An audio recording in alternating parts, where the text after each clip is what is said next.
Assalamualaikum warahmatullahi wabarakatuh. Baik adik-adik, jumpa lagi dengan saya di channel Sasaki Channel. Sekarang kita akan melanjutkan pelajaran kita prakarya.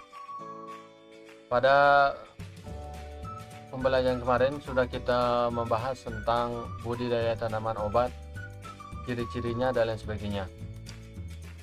Sekarang kita akan melanjutkan tahapan budidaya tanaman obat. Bagaimana sih tahapan-tahapan kita untuk atau cara budidaya tanaman obat? Oke, kita next. Tahapan budidaya tanaman obat tidak jauh berbeda dengan tahapan budidaya tanaman sayuran. Ingat, sama saja ya, tidak jauh beda gitu. Ya. Tahapan budidaya A. Pembibitan. Tentu pembibitan ini sangat perlu kita pilih mana yang kualitasnya bagus dan kualitasnya tidak bagus. Oke, cara perbanyakan bibit merupakan hal yang harus diperhatikan sebelum melakukan budidaya tanaman obat. Jadi kita harus memilah-milih ya bibitnya.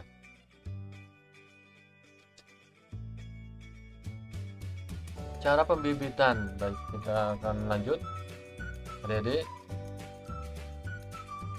Yang pertama adalah perbanyakan generatif. Yang kedua vegetatif. Bagaimana sih caranya pembibitan generatif dan vegetatif? Oke, kita simak selanjutnya.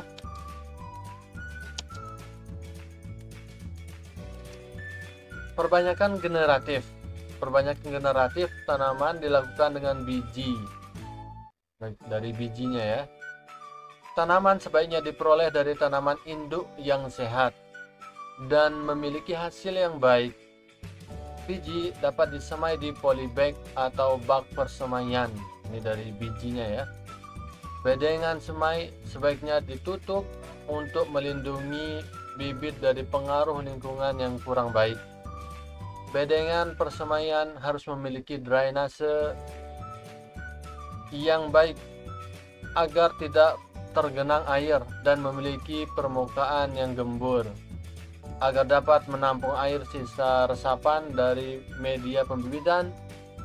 Sebelum dipindahkan ke lahan, penutup dapat dibuka secara bertahap agar bibit dapat beradaptasi dengan lingkungannya.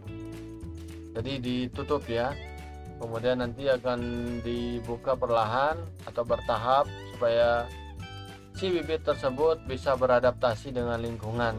Itu adalah perbanyakan generatif, baik kita menanam dari biji. Tentu ini ada plus dan minusnya ya. Ini adalah akar, plusnya adalah dia akan tumbuh dari awal. Tentunya akarnya itu akan tumbuh dari awal sehingga akarnya akan kuat gitu. Baik, sekarang kita akan lanjut ke ini contohnya dulu. Contohnya adalah kayu manis, belimbing uluh dan cingkih. Ini bisa ditanam dari bibitnya. Oke, kita lanjut. Yang kedua adalah perbanyakan vegetatif. Jadi secara vegetatif gitu. Keuntungan memperbanyak tanaman dengan cara vegetatif adalah dapat memperoleh hasil yang sama dengan tanaman induk dan membutuhkan waktu produksi yang lebih singkat atau pendek. Jadi dapat memperoleh hasil yang sama dengan tanaman induk. Jadi dia kalau induknya sudah berbuah, maka nanti akan perbanyakan secara vegetatif ini akan berbuah pula. Itu adalah dapat memperoleh hasil yang sama gitu, itu maksudnya. Kemudian dapat memudahkan waktu produksi yang sangat pendek. Jadi contohnya adalah cangkok misalkan.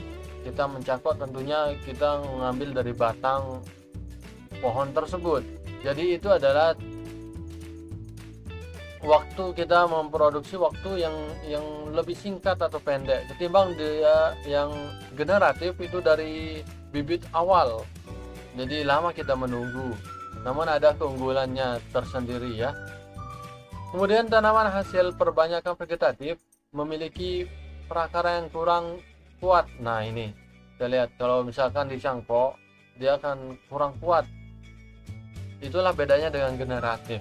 Dia memang agak lama prosesnya, tapi akarnya akan kuat nantinya. Dan waktu produksinya akan lama juga untuk generatifnya. Itulah perbedaannya ya, generatif dengan vegetatif adik-adik. Baik, kita lanjut adik-adik, tetap semangat ya untuk mempelajari prakarya.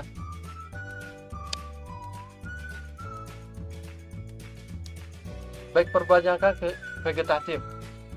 Perbanyakan secara vegetatif dapat dilakukan secara alami dan buatan. Baik, yang pertama adalah vegetatif alami dilakukan dengan tunas, rizom, geragi, tunas, umbi batang, dan umbi lapis.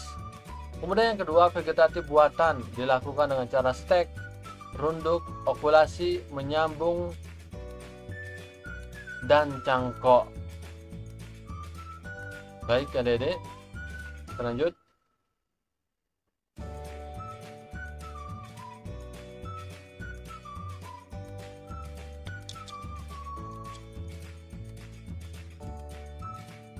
Vegetatif alami dilakukan dengan tunas. Baik, tunas ini adalah bagian tumbuhan yang baru tumbuh dari kecambah itu ya, atau kuncup lah, itu tunas. Kemudian rizom ini adalah rimpang. Kemudian geragi itu adalah modifikasi dari batang yang tumbuh menyamping, yang tumbuh ke samping itu ya, pokoknya kayak ada buku-bukuannya itu. Kemudian tunas, umbi batang, dan umbi lapis. Yang kedua, vegetatif buatan dilakukan dengan cara stek, runduk, okulasi, menyambung, dan cangkok. Apa sih stek, runduk, okulasi, menyambung, dan cangkok ini? Nanti kita akan jelaskan ya. Oke, lanjut.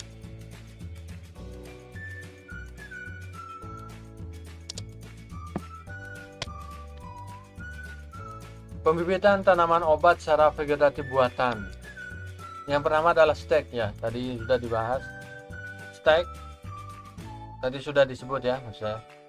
Tanaman obat yang dapat diperbanyak dengan stek batang adalah sirih, brotowali, dan lada. Adik-adik. Batang dipotong sepanjang 10-30 cm dan ditanam pada polybag yang telah berisi media tanam, yang sudah ada tanah yang dicampur ya. Kemudian yang kedua, cangkok. Tanaman obat, terutama jenis tanaman tahunan, dapat diperbanyak dengan cangkok seperti mahkota dewa, melati, dan kenanga. Bagian batang tanaman yang dicangkok akan tumbuh akar setelah 1-3 bulan. Itu adalah cangkok. Kemudian okulasi, menggabungkan mata tunas suatu tumbuhan pada batang tumbuhan lain.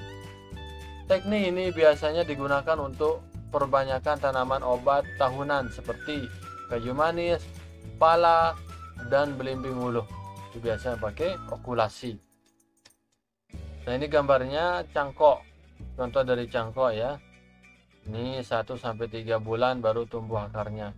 Kemudian ini okulasi, dia ditempel lah, menempel tunas di sini. Kalian bisa searching juga, search di Google, nanti gimana prosesnya kalian bisa pelajari ya. Baik, pengolahan tanah. Setiap jenis tanaman obat membutuhkan okulasi, membutuhkan kondisi tanah tertentu agar dapat tumbuh dan berkembang optimal. Kondisi tanah yang gembur penting untuk pertumbuhan tanaman obat, khususnya untuk perkembangan rimpang pada tanaman temu-temuan. Kemudian jenis tanaman obat semusim atau tanaman berbentuk perdu membutuhkan bedengan untuk tempat tumbuhnya, tetapi tanaman obat tahunan tidak membutuhkan bedengan ya. Kalau untuk tanaman obat tahunan dia tidak membutuhkan bedengan ya.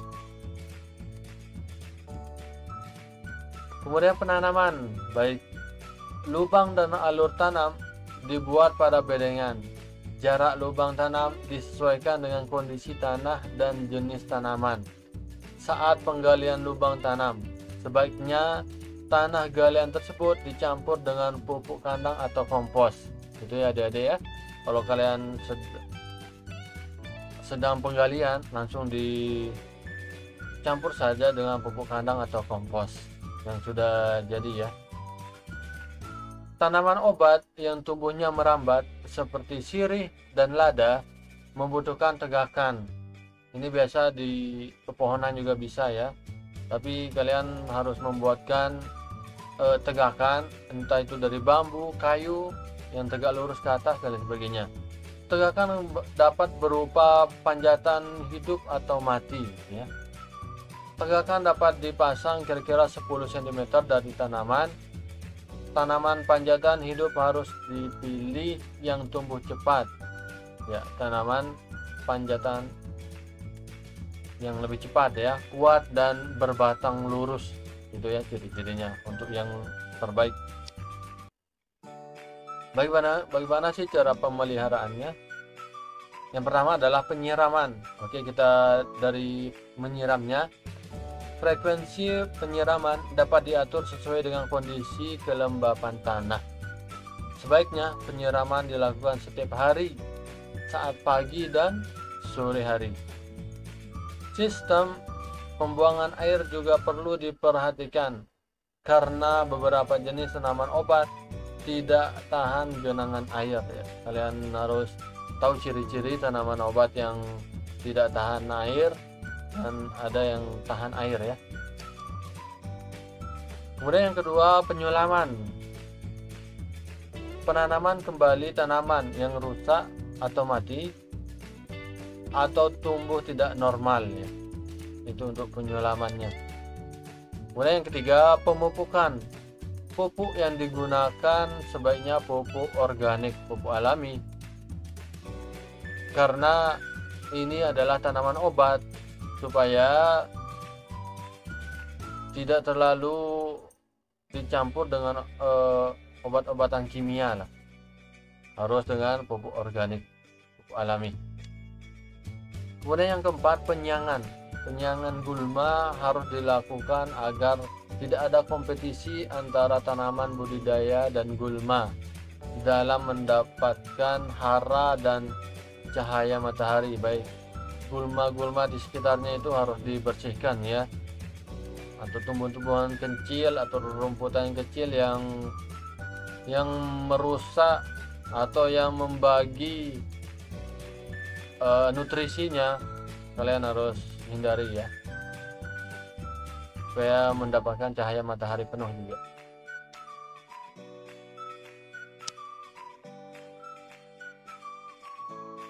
Pemeliharaan, baik, yang pertama adalah pembumbunan. Pembumbunan dilakukan dengan tujuan untuk memperkukuh tanaman, menutup bagian tanaman di dalam tanah seperti rimpang, umbi atau akar, serta memperbaiki aerasi tanah.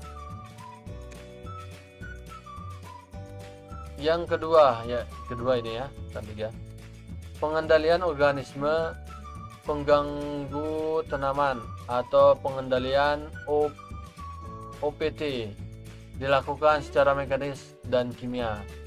Pengendalian mekanis dilakukan dengan cara menangkap OPT dan membuang bagian tanaman yang terserang penyakit. Pengendalian kimia dapat dilakukan dengan penyemprotan pestisida. Disarankan untuk menggunakan pestisida alami. ya, disarankan supaya tidak, karena ini tanaman obat, jadi nanti biar tidak terkontaminasi oleh obat-obat kimia gitu.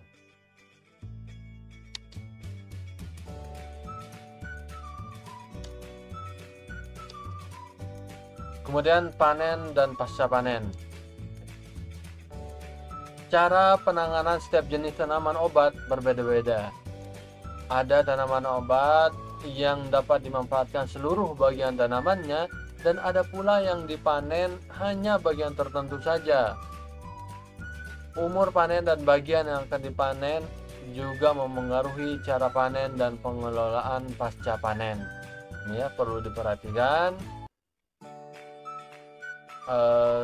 Tidak semua dipanen ya, ada yang hanya daunnya saja, ada yang diambil batangnya saja, bahkan ada yang diambil rimpangnya. Ya, sekarang kita ke daun. Pemanenan daun tanaman obat harus dilakukan dengan hati-hati, karena daun bertekstur lunak sehingga mudah rusak, jadi harus hati-hati ya. Umur petik daun tiap tanaman juga berbeda. Ada yang dipanen saat daun masih muda seperti kumis kucing dan teh. Ada pula tanaman yang dipanen saat daun sudah tua seperti sirih dan mint. Daun yang dipanen untuk diambil minyak sirihnya juga harus dilakukan dengan hati-hati dan harus langsung diolah saat masih segar agar tidak menghilangkan kandungan minyaknya. Nah, ya, daun dewa. Oke. Sekarang kita ke rimpang. Rimpang dapat dipanen pada umur 8 sampai 12 bulan.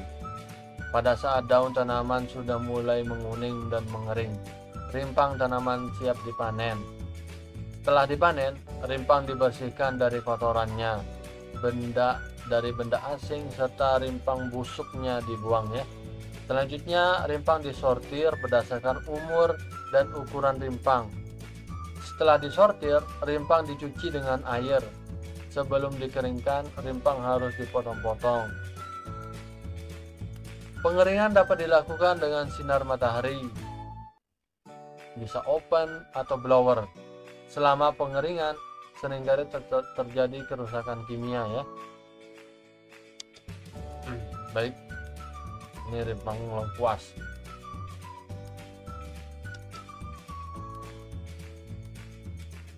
Kemudian kita ke biji.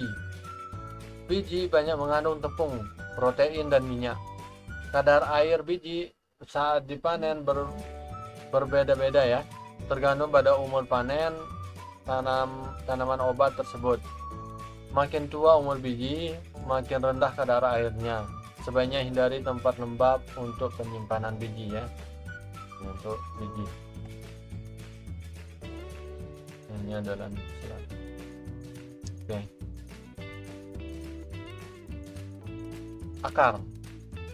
Akar yang mengandung banyak air, pengeringannya dilakukan secara perlahan untuk menghindari pembusukan dan fermentasi.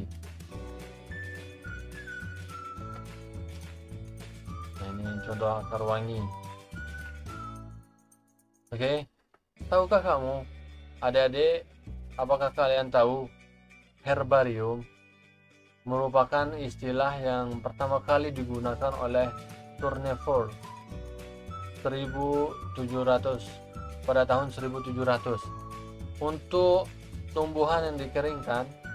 Tanaman yang telah dikeringkan kemudian dilekatkan di atas kertas serta dicatat sebagai koleksi ilmiah. Herbarium merupakan kegiatan pengawetan yang biasa dilakukan sebagai sarana mengidentifikasi jenis tumbuhan. Ada 3 tahapan dalam membuat herbarium. Yang pertama, tahap pengumpulan, kemudian tahap pengeringan, yang ketiga tahap pembuatan, menempel dan menuliskan informasi. Itu ya herbarium.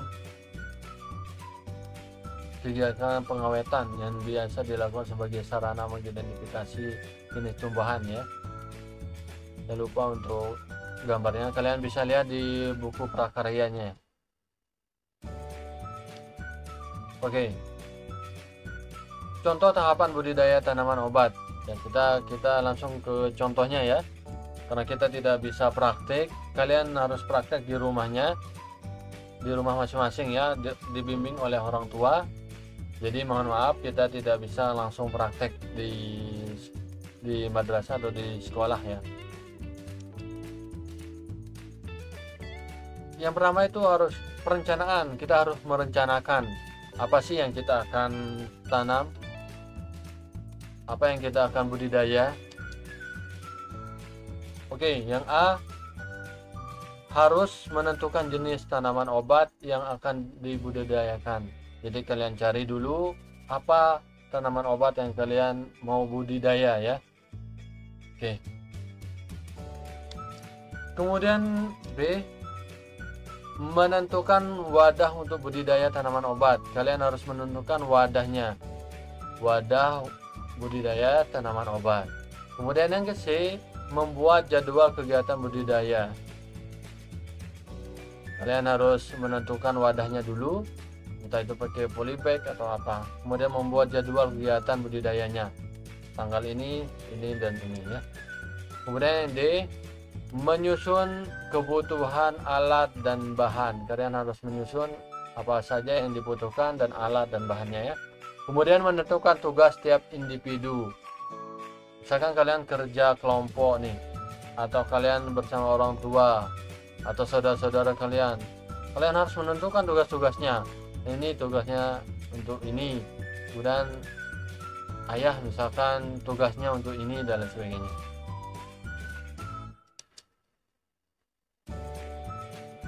Kemudian yang kedua, persiapan sarana dan peralatannya.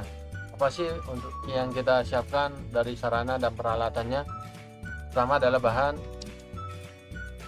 bahannya adalah yang pertama itu pestisida, kemudian bibit jahe, kemudian media tanam, kemudian pupuk kandang. Ini untuk kita contohkan untuk jahe ya, budidaya jahe dulu. Satu saja saya akan contohkan. Kita harus mempersiapkan pestisida, bibit jahe, media tanam, pupuk kandang. Kemudian kita harus mempersiapkan alatnya. Polybag, ada scope, ada sprayer, pot, polybag, scope. Oh sama ini ya. Dua ini saya. Ini yang perlu dibutuhkan. Ini bisa tidak pakai ini ya, atau bisa pakai gayung, tapi lebih baik pakai ini untuk penyemprotannya. Kemudian pot, bisa kalian pakai polybag, pot, ember bekas, atau bahkan botol-botol bekas, itu banyak sekali, itu kalian pakai ya. Kemudian tahapan budidaya tanaman obat, pot atau polybag atau jahe ya. Kita akan praktek jahe dulu. Siapkan media tanam dengan mencampur tanah dan pupuk kandang. Tanah dipupuk dengan pupuk kandang yang sudah matang, minimal 0,5 kg per lubang tanam. Media dia siapkan 1 minggu sebelum penanaman. Ini ya, perhatikan. Nah, ini gambar adik-adik.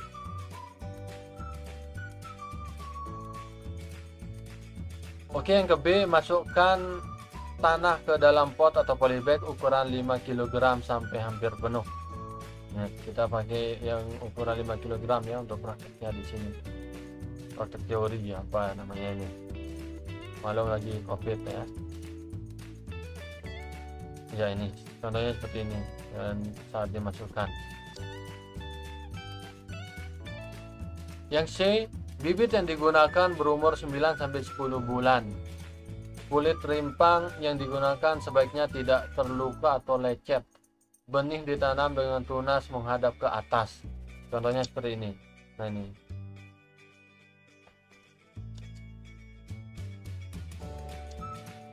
Kemudian D, jahe tidak memerlukan air terlalu banyak. Siramlah secukupnya agar kondisi tanah tetap lembab. Kemudian E, pemupukan sisipan umur 2-3 bulan, 4-6 bulan, dan 8-10 bulan.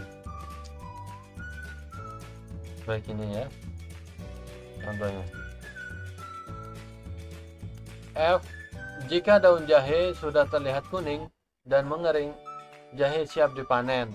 Jika jahe digunakan sebagai bumbu dapur, jahe sudah dapat dipanen pada umur 4 bulan. Baik, hanya 4 bulan ya, kalian bisa panen jahe. Nah, tinggal dipanen saja ini ya, panen jahenya. G, jahe yang dipanen dibersihkan dengan air. Setelah bersih, jahe dipotong-potong dan dikeringkan. Jahe yang sudah kering dikemas dalam kantong. Isi kemasan tidak boleh terlalu banyak dan kemasan tidak boleh ditumpuk terlalu tinggi. Jahe kering disimpan di gudang yang bersih dan kering. Baik ya. Perhatikan cara penyimpanannya. Ini ya, tadi dikeringkan dan itu.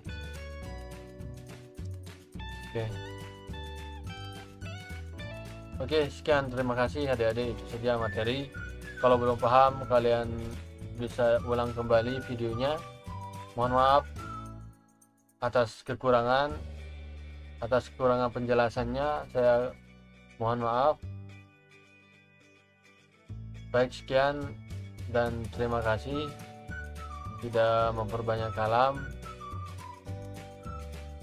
Selamat menjaga kesehatan, harus menjaga protokol COVID-19 ya, yang 5M. Baik adik-adik, kita tutup.